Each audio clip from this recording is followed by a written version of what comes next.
This is the X-Zone Broadcast Network, broadcasting worldwide on broadcast affiliates and satellite program providers, including CNN Broadcast Network, Sirius Satellite Network, Star Media, Good News Radio Network, Angel Broadcast Network, Wiki Broadcast Network, and WPBN TV. For more information on the X-Zone Broadcast Network, visit us at www.xzbn.net.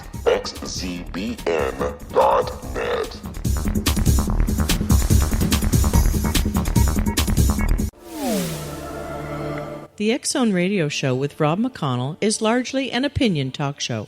All opinions, comments, or statements of fact expressed by Rob McConnell's guests are strictly their own and are not to be construed as those of the X-Zone Radio Show or endorsed in any manner by Rob McConnell, Relmar McConnell Media Company, the X-Zone Broadcast Network, its affiliated networks, stations, employees, or advertisers.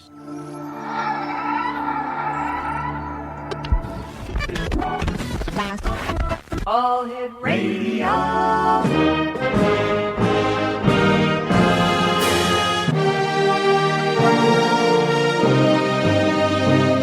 Welcome to the X-Zone, a place where fact is fiction and fiction is reality. Now, here's your host, Rob McConnell.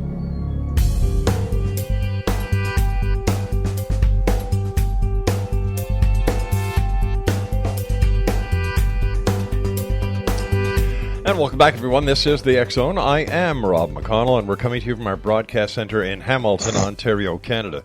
If you'd like to check us out on the social media networks, X-Zone Radio TV, let me see if you'd like to send an email, xzone@xzoneradiotv.com. Our main radio website is www.xzoneradiotv.com, and on if you'd like to find out all about us, what other great programming is available to you 24/7, 365 on the X-Zone Broadcast Network, www.xzbn.net.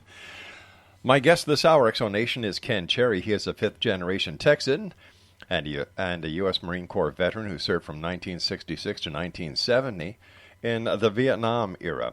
Ken attended the University of Texas at Arlington Business College and graduated summa cum laude in finance and economics. Ken is a 42-year member of Mensa and the retired former owner and principal of a regional Texas investment firm. Ken and his wife, Pat, are married 49 years. Ken was the Texas State Director for MUFON for over 10 years. At the time of the Stephenville event, he headed up a team of investigators and scientists that conducted extensive research and analysis of the mass sighting for an entire year. Unknown to most people, after the widely reported sightings in January of 2008, the UFO returned in October of that very same year. Interviews with numerous witnesses and analysis of radar reports yield the same results. A UFO, not a conventional aircraft, had returned to the Stephenville area as reported by reliable witnesses. Ken is the founder and president of Epic Extraordinary Phenomena Investigations Council, an organization which investigates and presents information on all manner of extraordinary phenomena. He is also the founder, host, and executive producer of the popular Epic's Voyages radio show on InceptionRadioNetwork.com. Joining us now is Ken Cherry. And Ken, welcome to the X-Zone. Hi, Rob. Glad to be here. So tell us, what really happened in Stephenville? Well, I had to write a book to kind of tell everybody what happened, but it became a media frenzy for many months and was reported all over the world. And as a result, we received phone calls from people, from reporters worldwide, Australia, Canada, England, all of Europe and so forth. I even got one inquiry from a fellow in Afghanistan. And so there was widespread interest in the sighting because there were just a huge number of highly reliable witnesses that saw described as enormous craft. And the first story that made the newspapers was about this gentleman, Steve Allen, who was himself a private pilot and one of his friends who was a flight attendant for American Airlines for many years, and her husband. They were all standing outside at his place one evening, and they witnessed this craft that he described as being a mile long and a quarter mile wide. It went across the horizon at such an incredible speed. Steve estimated that it was flying 2,000 miles an hour based on his own experience flying the same distance in his aircraft. So he had a pretty good idea how fast this thing was going. Well, they stood there sort of in awe talking about it for a little while, and the next thing you know, it came back. And this time, though, it was being chased by F-16s in Afterburner and trying to catch up to it. And Steve said at some point, it's like the UFO decided, well, I had enough of this, and just, took off and left them almost sitting still in the air. So that was the initial story that got picked up by the AP that, of course, was published all over the world. And the amount of interest was just amazing.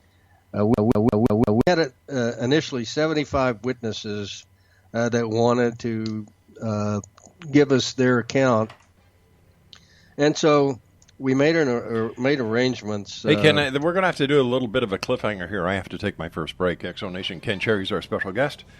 www.epicvoyagers.com is the website. And we'll be back on the other side of this break as we continue here in the X Zone from our broadcast center in Hamilton, Ontario, Canada. Don't forget, if you'd like to see all the great programming we have available for you, 724-365 on the X Zone Broadcast Network, xzbn.net. We'll be back right after this break. Don't go away.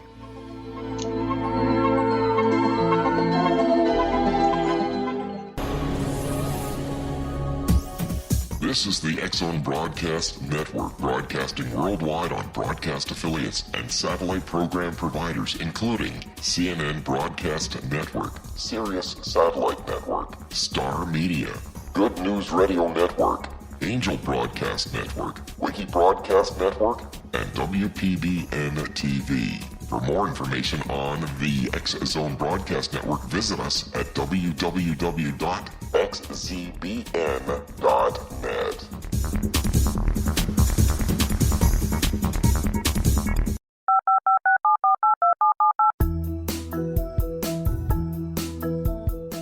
Did you know that when you're on the road with limited data or Wi-Fi, you can still listen to the X Zone Radio Show with Rob McConnell, The Science of Magic with Gwilda Wiyaka, X-1, Dimension X, Space Patrol, and every minute of the X Zone Broadcast Network by calling 213-401-0080, courtesy of Audio Now. No smartphone, app, or internet needed. It saves your data plan, and it's free if you have unlimited minutes. Call 213-401-0080 to listen on any phone, anytime, anywhere. Remember 213-401-0080 for the best of the paranormal, parapsychology, and sci-fi radio programming anywhere, 24/7, 365.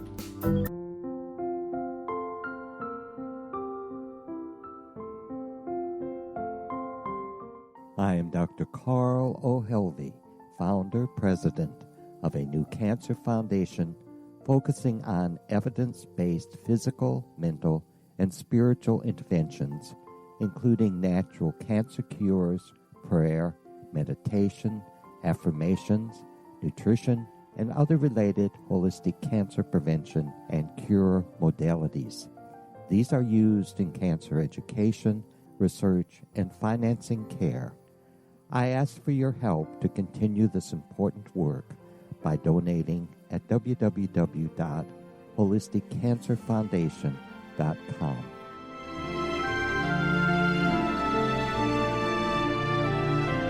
Hello, I'm Pete Marsh. With my daughter Justina, we will be presenting the new radio show, Too Good to Be True. If something seems too good to be true, it usually is. But with the help of Justina's amazing gifts, we're going to gain insight into questions that don't yet have complete answers. Have you wondered who built Stonehenge and for what reason? Why are crop circles found in the same region as Stonehenge and elsewhere? Are crop circles a hoax, or are they created with technologies that we have little knowledge of? Who built the pyramids in Egypt and also in other countries? How and why were they built? Was the Titanic switched with the Britannic as part of a gigantic insurance fraud, or for more insidious reasons? What caused the Tunguska event when trees were flattened over an 800 square mile area in Siberia? Will the new insights be too good to be true? Well, that will depend on what you are prepared to believe. Please join us as we start on this journey together. For more information on Too Good to Be True, visit www.xzbn.net. Little children aren't the only ones afraid of the dark. Millions of soldiers return from war zones with PTSD, anger, frustration, fear, and loneliness, much of which surfaces during the darkness of the night. You have the chance to change the lives of these American heroes. Songs and Stories for Soldiers.us provides free MP3 players for these men and women. With a list of 3 million songs in 16 different styles, 100,000 audiobooks, and 30,000 old-time radio programs, every veteran can find something to soothe and comfort them at no cost. All our players contain an 8-hour audio program designed to help veterans fall asleep. With 1,500 plus vets now participating, it's our goal to deliver 10,000 audio players this year. Go to our website at songsandstoriesforsoldiers.us. Help us help a veteran make it through the night.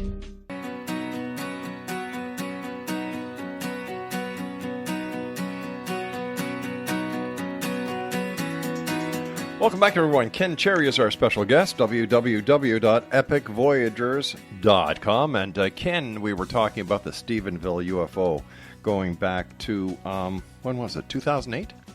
Yes, January 10th, 2008. Stephenville is a small town, about 15,000 people, and mostly these are farmers, ranchers. The number one business in the county is dairy farming, but most of these small dairy farms can't make a living, so most people have a day job as well as tending all of their chores. So these are hard-working people, and even though it also has a college there, we had very, very few witnesses who were young people. For the most part, they were with their parents or something if they also saw this thing. So these were what I call the gray-haired folks who were coming out to tell us what they saw. Many of them were surprisingly very well traveled and higher educations and a lot of experience in life. One lady was a head of an emergency room there at a local hospital, and she'd been in a military brat and traveled all over the world and seen all kind of aircraft. And so these were not your run-of-the-mill, just type folks. They were pretty very reliable. And in addition to that, we had an elected official there, Constable Gayton, 3 of the police there for the Stephenville police force were also witnesses. As a matter of fact, I would say that they probably had some of the more interesting report to give. One policeman was out at a radar trap, and he said everything went quiet. And he looked around, and there were no birds, no crickets, no anything. And he looked up, and there was this huge, enormous craft just looming over him. What did the craft look like? Just everybody just described it as big. I'll tell you what. This policeman went back later to the police department, and he was at the end of the shift. He and a couple of other guys were in there. And he was all excited. He says, "You won't believe what I saw today." And the other one says, "No, you won't believe what I saw." And the third one says, "No, let me tell you." And it turns out in 3 different parts of the countryside around there, these 3 policemen had witnessed the same thing, and they sat down and put together a drawing that they agreed upon that was, represented this craft. So something I'd like to ask you. I'm an ex-cop myself. Sure. Okay. And 3 cops had no communication between each other before getting back to the station. How come they didn't radio this anomaly into Central Dispatch? Beats me, but I mean, I'm not aware of all of that stuff, but I will tell you that these guys, we interviewed them. They didn't want us to use their names because they were afraid if they ever had to be called as witnesses in a trial that they'd be mocked. And it could be for the same reason that they didn't put anything in over the radio. So in their opinion, there was no risk to the public safety. Well, or that they couldn't do anything about it, or that they questioned their own, what they had seen. I have no idea, but I'll tell you, there were a number of other witnesses that were just as reliable. Constable Gayton also had access to the same radio system and everything, and he could have called, he had a number of officers under him, so he could have made a report over the radio as well. But they did come forward and give us their statements and a composite of drawing of this craft. How long after? And it aligned with what I stopped counting at 150 witnesses that I spoke with. All right, hold on here. How long after the actual sighting were the police officers interviewed? Oh, very shortly after. I would say we were down there within a week. So for a week, the police officers didn't say anything? They did not want their names or faces made public.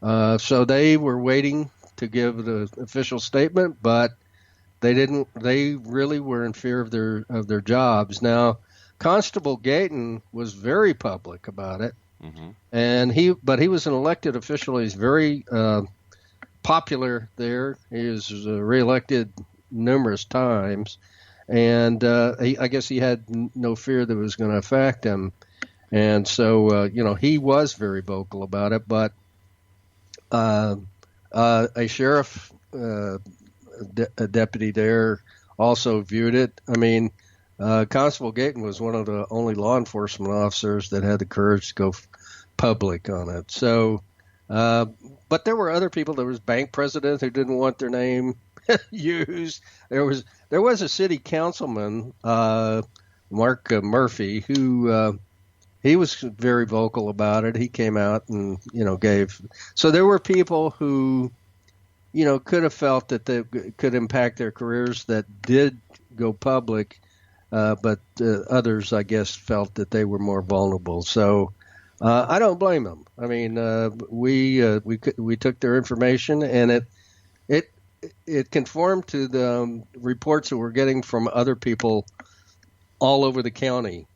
Okay, so what? All right, let me ask you this: as far as any commercial or military radar, what was the story on that? Actually, we conducted 3 different radar studies over the period of the year, because actually the thing returned in October, and we try to keep that one out of the media, to just get, because they just turned it into this circus for the original investigation. But all 3 radar reports found the UFO, in other words, this large craft that was not transponding. And in the first case in January, 2 different radar studies did show the military craft in pursuit. And then the third study that we did in October was actually 87% in alignment. In other words, we found the craft not transponding in the path that the witnesses said it was in at the time that they reported. So 87% accuracy, you just don't get any better than that. Who was the person doing the radar analysis, and what were their qualifications? Oh, the stellar qualifications, outstanding. Who was one of the reasons I wrote the book, and I won't use their name because I have some bad things to say about my former organization. One of the things that I found, Rob, is we got into our investigation that my organization MUFON to be specific, began to withhold critical assets from us. They had the radar specialist who also had to be a FOIA specialist. I'm sure you're probably aware of that. The Freedom of Information Act requests are so specific nowadays that you have to have somebody who's an actual expert in filing these things. So at any rate, they cut off communication with me and my team. He was supposed to be working for me and had him reporting directly to the board of directors of MUFON. A good friend of mine, Dave Pavoni, who's the producer of the UFO Hunters, offered to come and give us help, and he hired another radar specialist, a retired meteorologist, who did file FOIA reports and get the radar. Now the FAA. Just a sec here. Yep. A meteorologist. Is a meteorologist qualified to verify the authenticity or the tracking of military or commercial aviation? Yes. How? Yeah. There's a difference between looking at clouds using a Doppler radar system compared to using a military or even civilian radar. Correct. But he was capable of that was one of the things that he had done since he retired, was be a investigator and a FOIA expert and so forth, and requesting the various radar reports and interpreting them. But he did find in his study the UFO passing by Steve Allen and his friends, and they did find the F-16s in pursuit later on that evening. So regardless of, the people's names and, whatnot, all three radar reports did confirm the witnesses, the eyewitnesses in terms of time and place. So, that made me start looking at my own organization and trying to find out what the heck is going on. And that's what led to my book, and made me kind of look at the people involved there. And it was pretty eye-opening. And at first it was going to be a tell-all, and then I realized I couldn't use people's names. So, I had to write it as a novel. I still have a problem with the expert who was a meteorologist and not a military or civilian radar expert. That to me is a flag. That to me is a flag. Another flag with the entire story so far is that there was no chatter on the police bands about this. Now, what it says to me is that the officers, if they did see something, were negligent in their performing their duty if they saw something of that magnitude, and if there is something of that magnitude, it could possibly pose a threat to public safety, and they were derelict in their duties as officers by not communicating with the rest of the law enforcement agencies on the frequencies and in the territory. That makes no sense to me at all. Well, I'm not here to account for their actions, only what the testimony that they gave, the witness reports that they gave, and the composite drawing that they provided. Okay, now where did their stories were consistent with other witnesses. So whether they were derelict in their duty reporting it or not is not the issue for me. But wait a sec. It's all these little pieces that sometimes are most troubling to people when it comes to UFO reports. For example, the testimony. I'm not sure where you were a cop, but the testimony. Wait a sec. Hello. Hold on, just a sec. I'm not finished. Okay. It's. You mentioned given the reports, testimony. Who was the testimony given to? Well, let's see. I had a team of. Was it given to MUFON? It was given to my team, me and my investigators. Were you part of MUFON? I was the state director. Okay. You just read that off my bio. But I didn't know at the time if you were or you weren't, because it says right in there I was the state director, and conducted the investigation for over a year with a team of investigators. All right, So, stand by. We've got to take another commercial break here. www.epicvoyagers.com. Ken Cherry is our guest, and we'll be back on the other side of the news as we continue here in the X-Zone from our broadcast center in Hamilton, Ontario, Canada. And not only are we on the X-Zone Broadcast Network, we're on Radio X, the Mutual Broadcast Network, and, of course, on iHeartRadio. My name is Rob McConnell. Don't go away.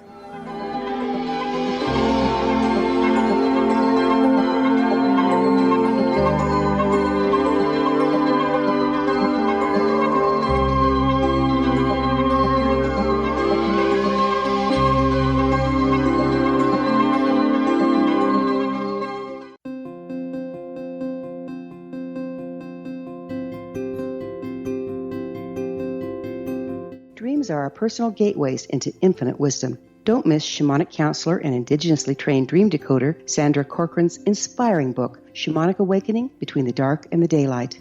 This remarkable work chronicles Sandra's 35 years of experience with diverse wisdom keepers and her initiations throughout the Americas and across the British Isles, Turkey, Greece, and Egypt. Sandy's knowledge of symbology, psychology, and myth influence her dream blog and workshops.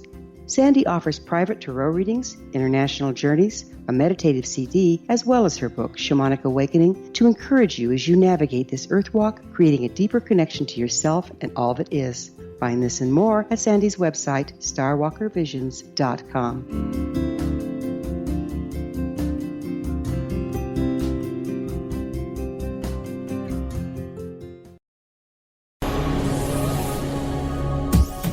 This is the X-Zone Broadcast Network, broadcasting worldwide on broadcast affiliates and satellite program providers, including CNN Broadcast Network, Sirius Satellite Network, Star Media, Good News Radio Network, Angel Broadcast Network, Wiki Broadcast Network, and WPBN TV. For more information on the X-Zone Broadcast Network, visit us at www.xzbn.net.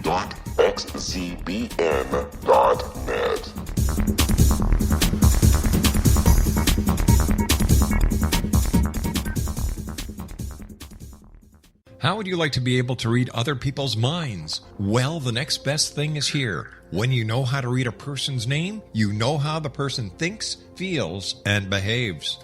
Each letter in our name holds a key to unlock our true essence. Our name contains both our gifts and challenges in this lifetime. Mnemology science discovers personality secrets hidden in the placement of the letters of our names, including the first and last impression people remember about us. Sharon shows us how to interpret the arrangement of letters as outlined in her book, Know the Name, Know the Person. Sharon Lynn Wyeth created mnemology science after 18 years of research and testing her theories, and has supported thousands of people around the world in understanding themselves and others better. You'll enjoy Sharon's unique teachings as she shares her system to learn the gifts behind your given birth name. Even if you don't like your birth name, there are jewels in this book.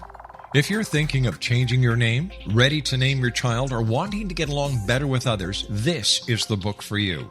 If you'd like to improve your relationships and change your life for the better, get the book today, Know the Name, Know the Person, or visit www.knowthename.com. That's www.knowthename.com.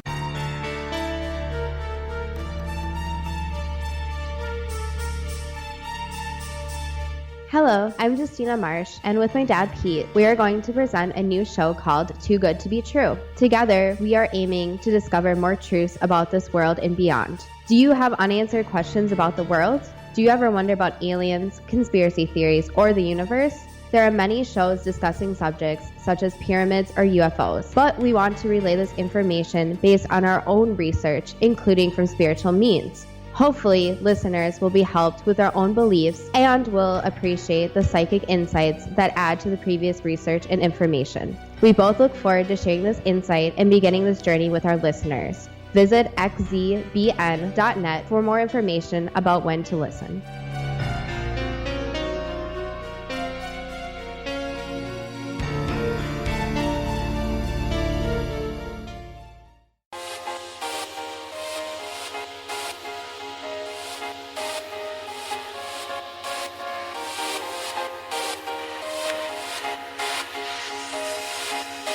And welcome back. We're talking about the Stephenville UFO, going back to the year 2008. Ken Cherry is our special guest, and his website is epicvoyagers.com.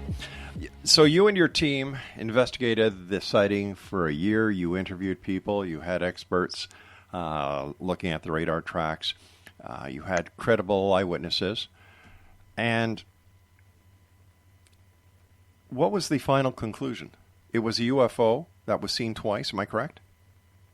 Oh, it was seen multiple times. 2 times were covered by the media, greatly. But one lady asked me what I thought was an excellent question is, Mr. Cherry, why does this thing just keep coming back?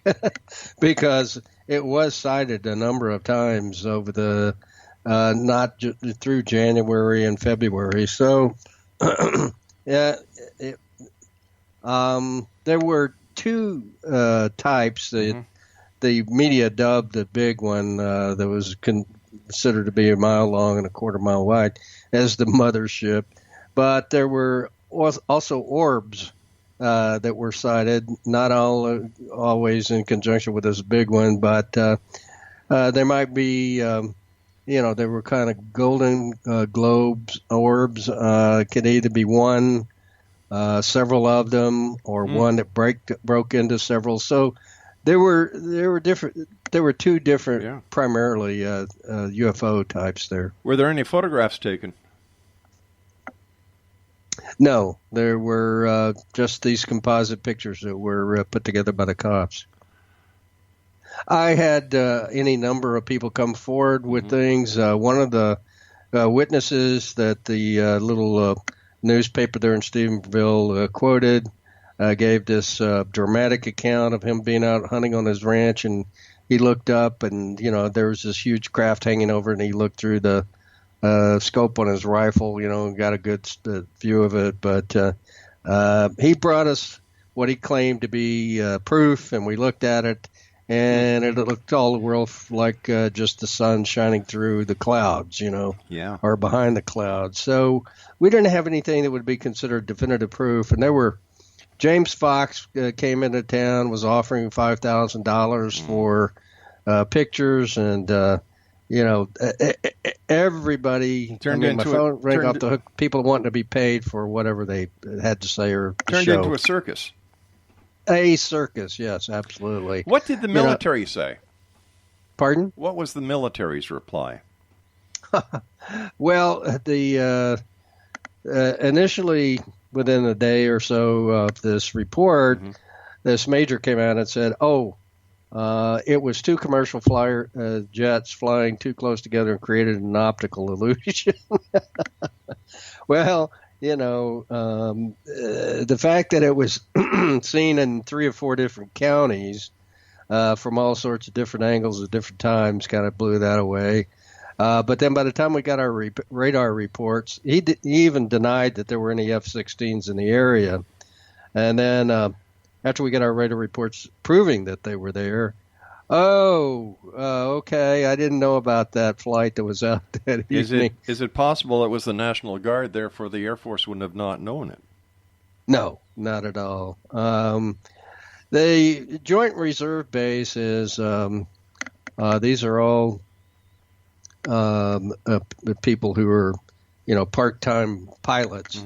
And this was an evening flight. And remember, this was back during the Middle East war. We were in Iraq and flying sorties, and gasoline was being rationed and so forth.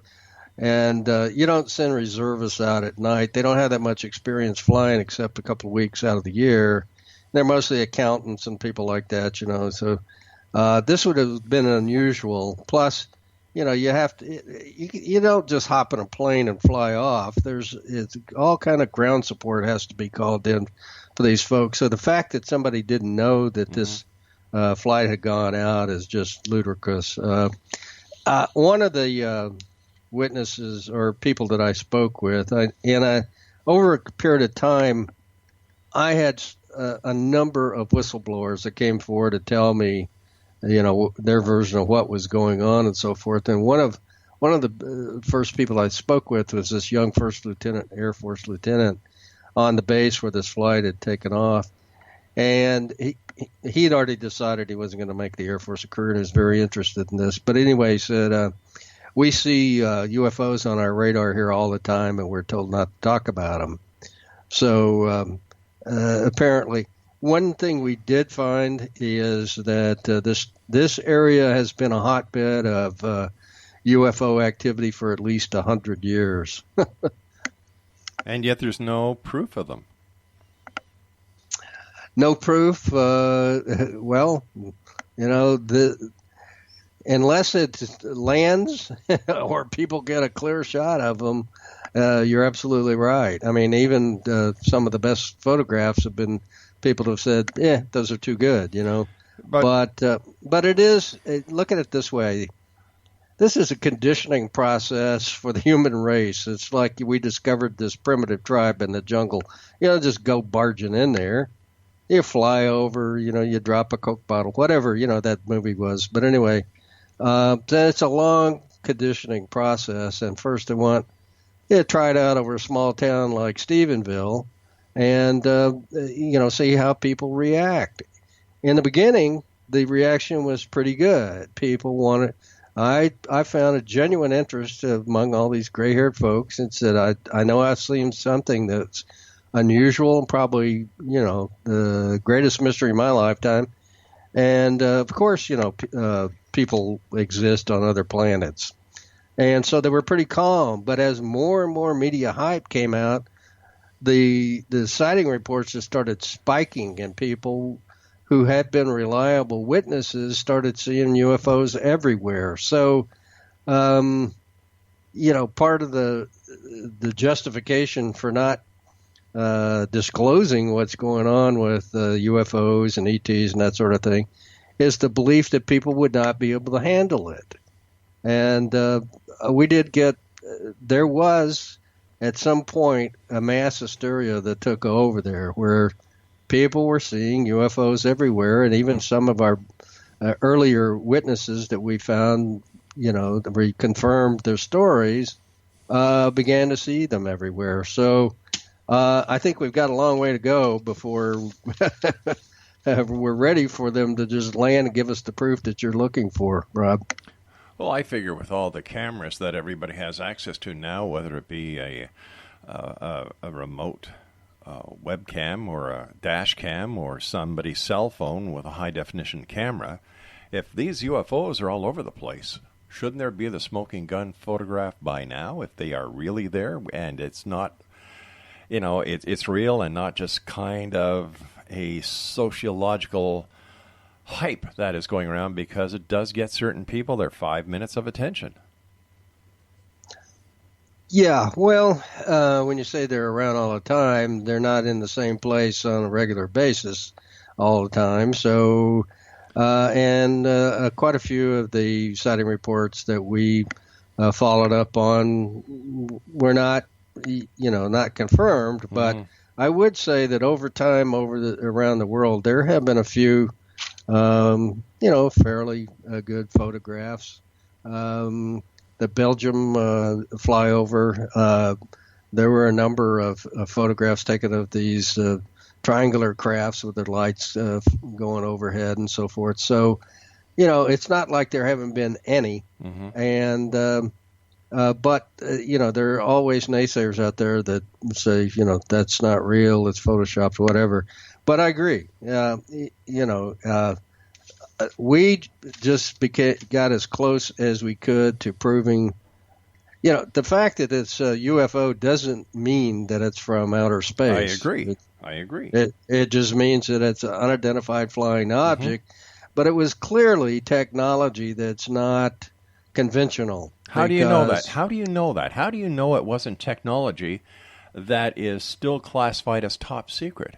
And that's why I said not in conventional use. So, yeah. And as a matter of fact, some of my sources did come back and say that we have been working with ETs at least since the 50s, in back engineering technology. So if we're back engineering technology, we are the dumbest race on earth because we're still using solid rocket fuel. And if we've been back engineering technology, oh, come on.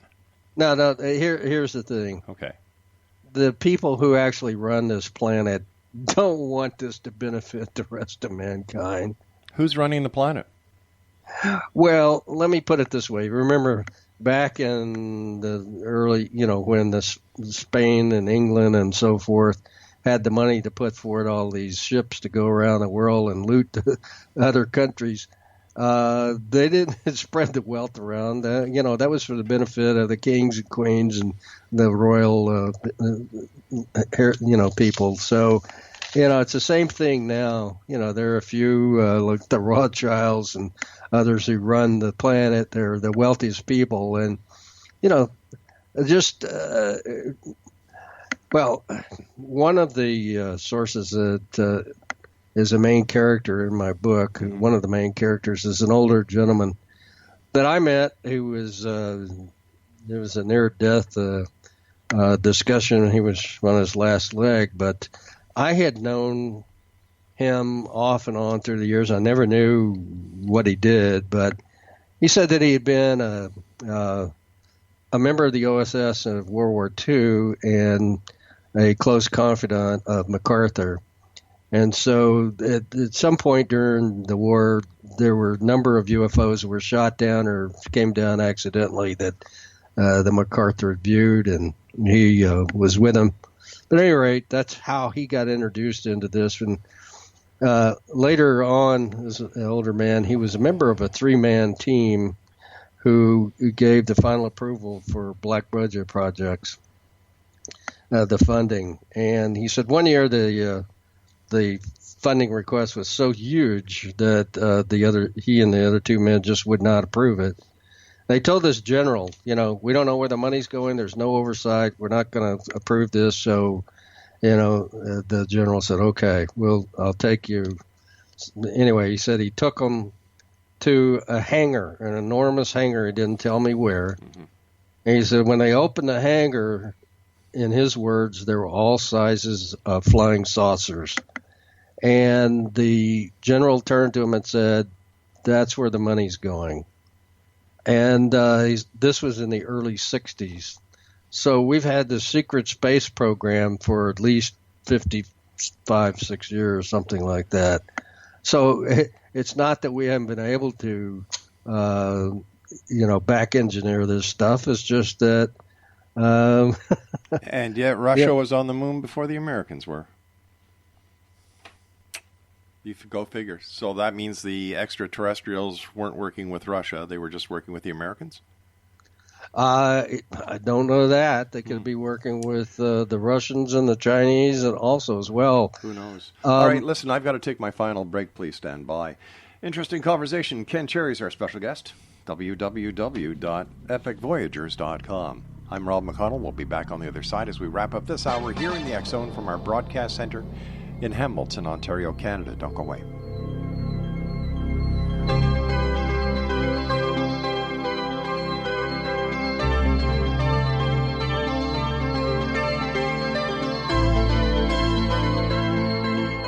Hi everyone, Rob McConnell here, and I wanted to spend a moment on internet streaming. Everybody has heard about internet streaming, but not many know much about it. Did you know the internet streams just about everything? Movies. From new releases to old classics. TV shows. Almost every show, every episode, and much more. But the question has always been, how do you do it? Well now, thanks to the folks at 123 Ready TV, I have the answer for you. They have developed a simple program app, 123 Ready TV, that you install on your Windows PC, Android smartphone, or Android tablet that can have you streaming like a pro in less than 5 minutes. You truly won't believe how much is available or how easy it is to do until you try. And for a one-time cost of only $19.99, this product is a real winner. To learn more about 123 Ready TV, visit our website at www.xzbn.net.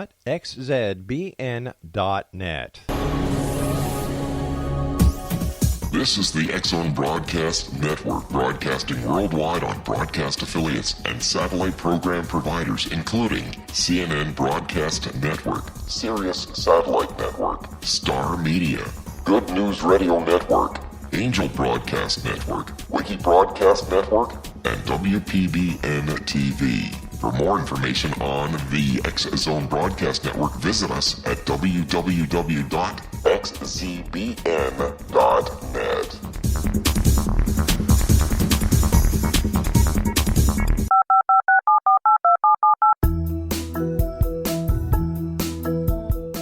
Did you know that when you're on the road with limited data or Wi-Fi, you can still listen to the X-Zone Radio Show with Rob McConnell, The Science of Magic with Gwilda Wiyaka, X-1, Dimension X, Space Patrol, and every minute of the X-Zone Broadcast Network by calling 213-401-0080, courtesy of Audio Now. No smartphone, app, or internet needed. It saves your data plan, and it's free if you have unlimited minutes. Call 213-401-0080 to listen on any phone, anytime, anywhere. Remember 213-401-0080 for the best of the paranormal, parapsychology, and sci-fi radio programming anywhere, 24/7, 365.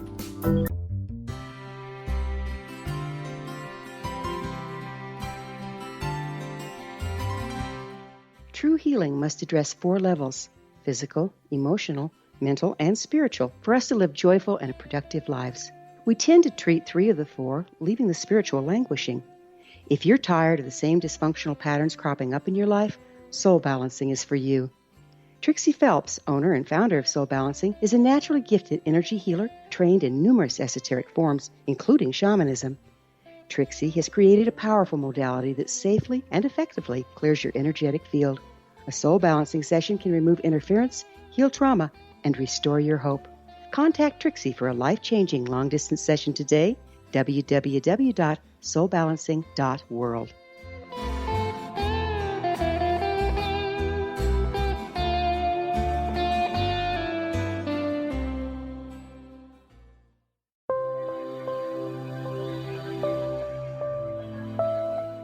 There's a legend shared by many indigenous cultures of a time when the nations were cast to the 4 corners of the world. Each nation was given a body of sacred knowledge that held a different portion of the truth to preserve. True reality could not be known until all the nations reunited, combining the information.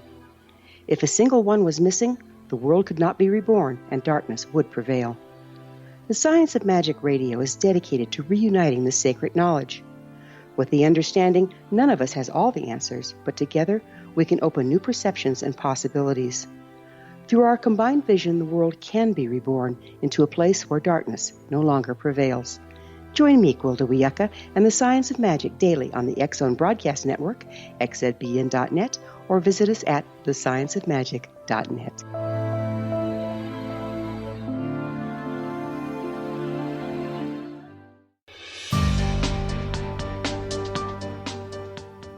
Welcome back, everyone. Ken Cherry is our guest. And Ken, we were talking before we went to the break about this gentleman that you talked to who, was describing black budgets. And after questioning a general or refusing a major part of a budget, the general actually brought him to a hangar where these crafts were. Now, I don't doubt that the Americans and other countries do have secret projects because they don't want the competition to know, and that only makes sense to me. So I find that very possible. What was it that got you involved in UFOs? You're a former investment banker.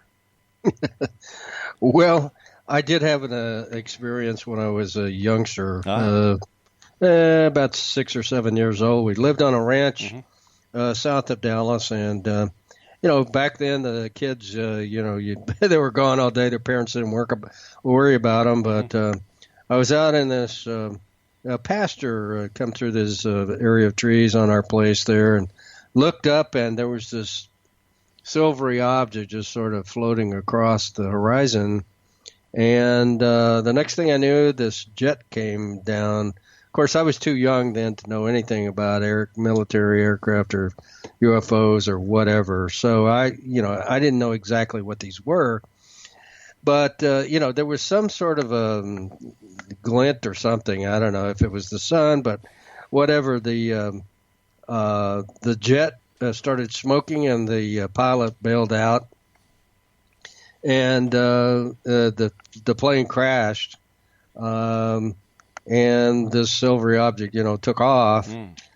And, of course, back in those days, kids were to be seen and not heard. But whenever my parents got together with the people around there, it was a very sparsely populated area. But neighbors, all they would talk about is rescuing this pilot from the trees. He had his parachute hung up in some trees.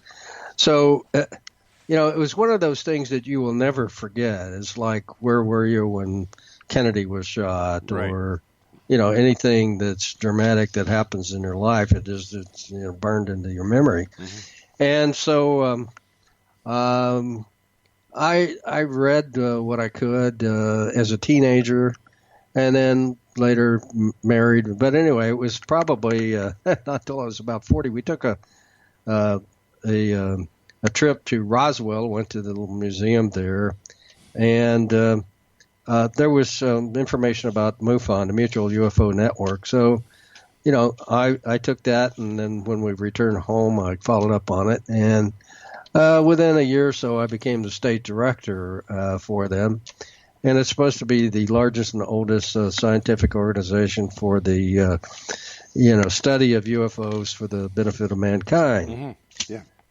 What I found out, though, is just riddled with people from the intelligence community. So, but it took, unfortunately for me, it took me 10, 12 years and a lot of hard work on an investigation that was being thwarted to find that out. So what would be wrong with MUFON having members of the intelligence community in it? Well, there's a lot could go wrong with that. Such as?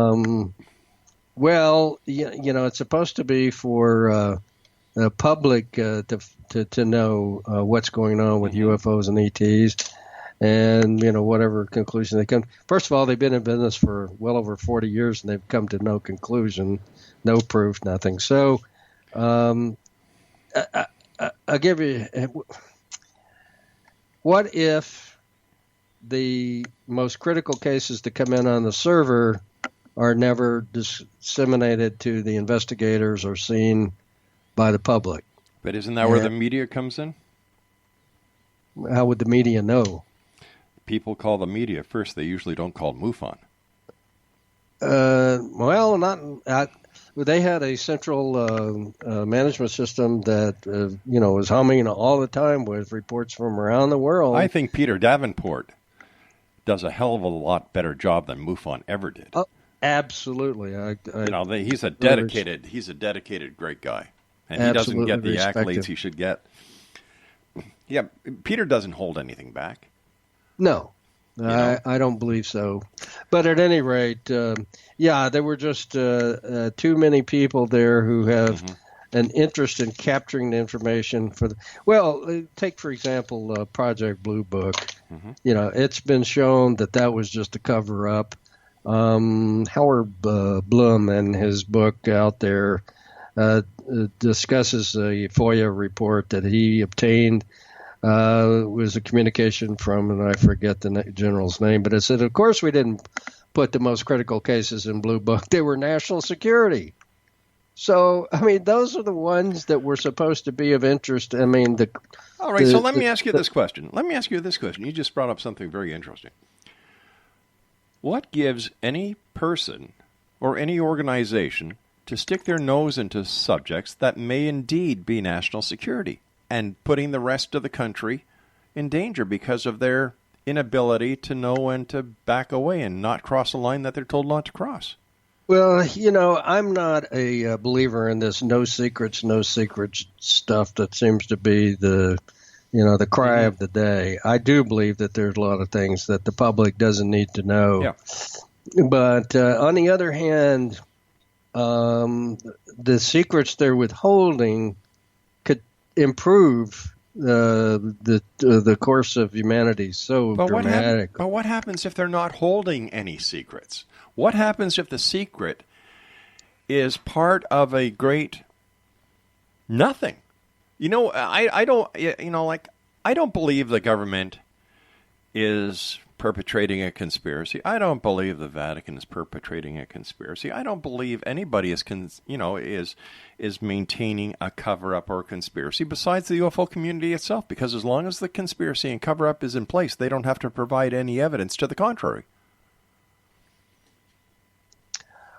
Well, I will tell you that there is a conspiracy to cover up the UFO and ET situation, and that they are withholding technology that could free us up from hydrocarbons and so forth. Of course, just think about this: the Middle East only has one product to sell to placate their population. What if suddenly oil became basically worthless? You got 1 billion people in the Middle East that have no source of income practically at all. You talk about a war, unrest. That makes no sense. That would do it. That makes no sense. That argument makes no sense whatsoever. How's that? How's that not make sense? Well, the Middle East isn't the only place that has oil. Yeah, but that's the only thing they have besides sand in a lot of cases. So you mean the governments of the world are keeping the information about possible alternative energy availability and products and methods just to keep the Middle East in oil? I'm just saying that's one reason. So all right, so who's doing this? The New World Order? Or who? Well, I wish I could give you names. I don't know. I mean, we could go ask them specifically, but anytime there's more than two people involved and keep it a secret, it's a conspiracy. So I already outlined to you one, which was the existence of a secret space program. So, but once again, I have to ask you: did you see any proof, or all you have to substantiate the claim is hearsay evidence? Yeah, I guess if you look at it that way, that is correct, but. It was corroborated by a number of other sources. 3 scientists that I talked to that worked at S4 in Area 51, and each one of them had told me, and I looked them up. I mean, all you have to do is Google them and find out that they were highly respected PhDs and so forth. But and each one of them said that they had their lives threatened, their families threatened if they went public. And so that was one of the reasons they gave me the information to put in my book instead of, they couldn't do it themselves. Well, but did you use their names? Did you use their names? Did you identify them in your book? Of course not. So how can people go on Google and verify who they are? I did the research. I wrote it down. It's up for people to read my work and see if they believe it or not. If it's not credible, they just reject it. But the fact I am satisfied that these 3 reputable scientists are telling me that that they personally have worked in a secret space program alongside aliens, and that's enough for me to believe them without seeing any proof. Well, it'd be, if I had access to S4, the Area 51 when they were there, that would have been great. But, as an investigator, I've gone as far as I personally could go. I thought it was more important to get the story out to people. But a story without any evidence, without any facts, just hearsay. That's why it's called a novel, Rob. Hey, listen, Ken, I want to thank you for joining us tonight. And Exo Nation, if you'd like more information on Ken Cherry, his website is epicvoyagers.com.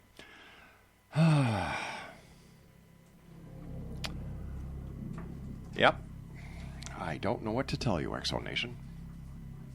But if you want to find out anything about the hearsay evidence that he came across and put into a book, and you can buy his book. It just doesn't make sense. And if it doesn't make sense, in my way of thinking, it's not true. And it's the job of a journalist to ask the tough questions. And when tough questions aren't answered, you've got a problem. I'll be back on the other side of this break as we continue here in the X-Zone from our broadcast center in Hamilton, Ontario, Canada. Don't go away.